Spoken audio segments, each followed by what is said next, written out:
अब जब 2029 में जब चुनाव दोबारा आएंगे तो मेरा पूरा मानना है कि भारतीय जनता पार्टी की सरकार जाने वाली है।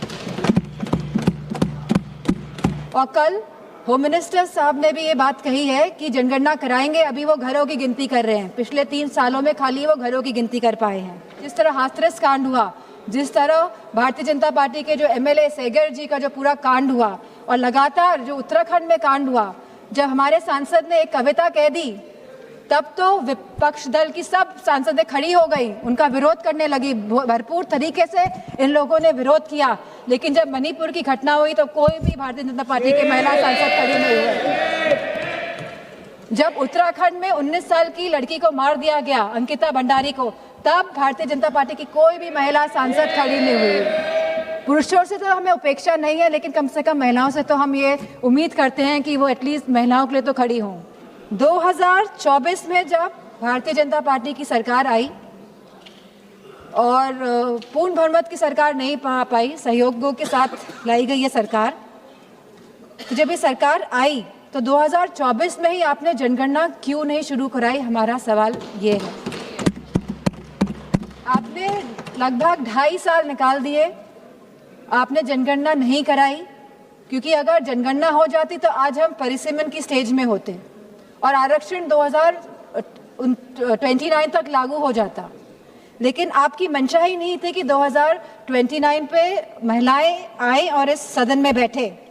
अब अचानक ये जल्दबाजी क्यों दिखा रही है? 2026 में जहां अप्रैल का महीना चल रहा है तो लगातार जल्दबाजी क्यों दिखा रही है? सवाल इस बात पे भी होना चाहिए।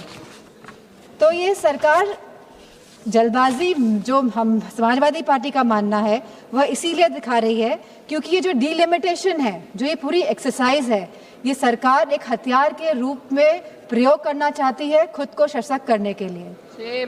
हमने देखा कि कल हमारे सांसद कांग्रेस के, उन्होंने कहा कि किस तरह आसाम में डिलिमिटेशन कमीशन का प्रयोग ना होकर किस तरह वहाँ पे चुनाव आयोग जाके परिसीमन कर रहा है और जिस तरह से पूरी प्रक्रिया को अंजाम दिया, और जो सेंसस यूज हुए उसमें वो 2011 के इस्तेमाल हुए। तो कहीं ना कहीं ये बहुत बड़ा प्रश्न चिन्ह उठाता है सरकार पे कि सरकार आखिरकार संविधान में संशोधन क्यों ला रही है, ये संविधान को क्यों बदलना चाहती है, ये क्यों चाहती है कि हमारा संविधान कमजोर हो और सरकार हमेशा सत्ता में बनी रहे। हमारे संस्थापक आदरणीय श्रद्धेय नेताजी ने जब उत्तर प्रदेश में पहली बार महिला आरक्षण लागू किया पंचायती राज में, तब जहां SC/ST महिलाओं को आरक्षण मिला, वही हमारी OBC महिलाओं को भी आरक्षण मिला और हमारी जनरल कैटेगरी की महिलाओं को भी आरक्षण मिला। अब समाजवादी पार्टी चाहती है कि इस आरक्षण में हमारी अल्पसंख्यक महिलाओं को भी आरक्षण मिले। आप क्यों आधी आबादी में बंटवारा करना चाहते हैं? आप क्यों नहीं चाहते हैं कि महिलाएं आगे बढ़े, हर वर्ग की, हर समाज की, हर धर्म की महिलाएं आगे बढ़े? आज हमारी यह मांग है कि आप OBC महिलाओं को भी आरक्षण दें और हमारी अल्पसंख्यक महिलाओं को भी आरक्षण दें। अल्पसंख्यक महिलाओं से तो किसी तरह का द्वेष, किसी तरह की चिढ़ है सामने बैठे हुए लोगों को, लेकिन मुझे पूरा भरोसा है कि जो हमारे यूपी के सांसद हैं भारतीय जनता पार्टी के, वो OBC महिलाओं के लिए मना नहीं करेंगे।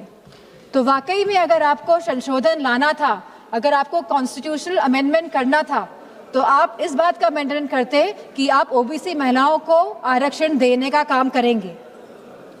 आज जब आप अल्पमत में दिखाई दे रहे हैं, क्योंकि आप जानते हैं कि आपका जो वोट है वो खिसकता जा रहा है कहीं ना कहीं, तो आप इस तरह का भ्रम फैलाने के लिए ये संशोधन बिल लेकर आए हैं, क्योंकि आपका केवल एक ही लक्ष्य है कि जो डेटा, जो कास्ट सेंसस का डेटा, जो जातिगत जनगणना का जो डेटा आएगा, जिससे सबकी भागीदारी सुनिश्चित होगी, निश्चित होगी, आप इससे भागना चाह रहे हैं और आप डिलिमिटेशन की प्रक्रिया से इसीलिए सेंसस को हटाना चाहते हैं, या 20 या 25 साल के सेंसस का आप प्रयोग करना चाहते हैं। आप कहते हैं आप महिलाओं की हितैषी है, आप महिलाओं के बारे में सोचते हैं, लेकिन आज जब मैं यहाँ खड़ी हुई हूँ और जब पिछले कुछ दिनों पहले जब संसद चला और जब कैफ बिल आया, central arm forces police force bill आया, तब आपने जो शहीद हुए, जिन्होंने हमारे देश के लिए बलिदान दिया, जिन्होंने हमारे देश के लिए जो शहीद हुए हैं, आपने उनको शहीद तक का दर्जा नहीं दिया। आपने उन शहीदों की महिलाओं के बारे में, उनके बच्चों के बारे में नहीं सोचा। मैं जो ये मोह में है, सत्ता के जो मोह हो गया है भारतीय जनता पार्टी को, जो छोड़ना नहीं चाहते हैं और जिस तरह से डिलिमिटेशन लाना चाहते हैं, जिस तरह से जातिगत जनगणना नहीं कराना चाहते हैं, जिस तरह से ये लोग चाहते हैं कि सत्ता में बने रहे लेकिन गरीबों को, पिछड़ों को, दलितों को उनका हक, सम्मान, अधिकार नहीं दे, तो मैं कहना चाहती हूँ, क्योंकि कल प्राइम मिनिस्टर जी ने जिक्र किया था कि जब 2023 में ये बिल आया था सबने साथ दिया था और तब साथ देने पे भी उनकी सरकार आई, लेकिन वो ये ना भूलें कि जब 2023 में बिल पास हुआ था, 2024 में इनकी सरकार आई थी, तो पहले पूर्ण बहुमत की सरकार थी और अभी कौन सी सरकार है? अभी सहयोगियों के साथ इनकी सरकार बनी हुई है।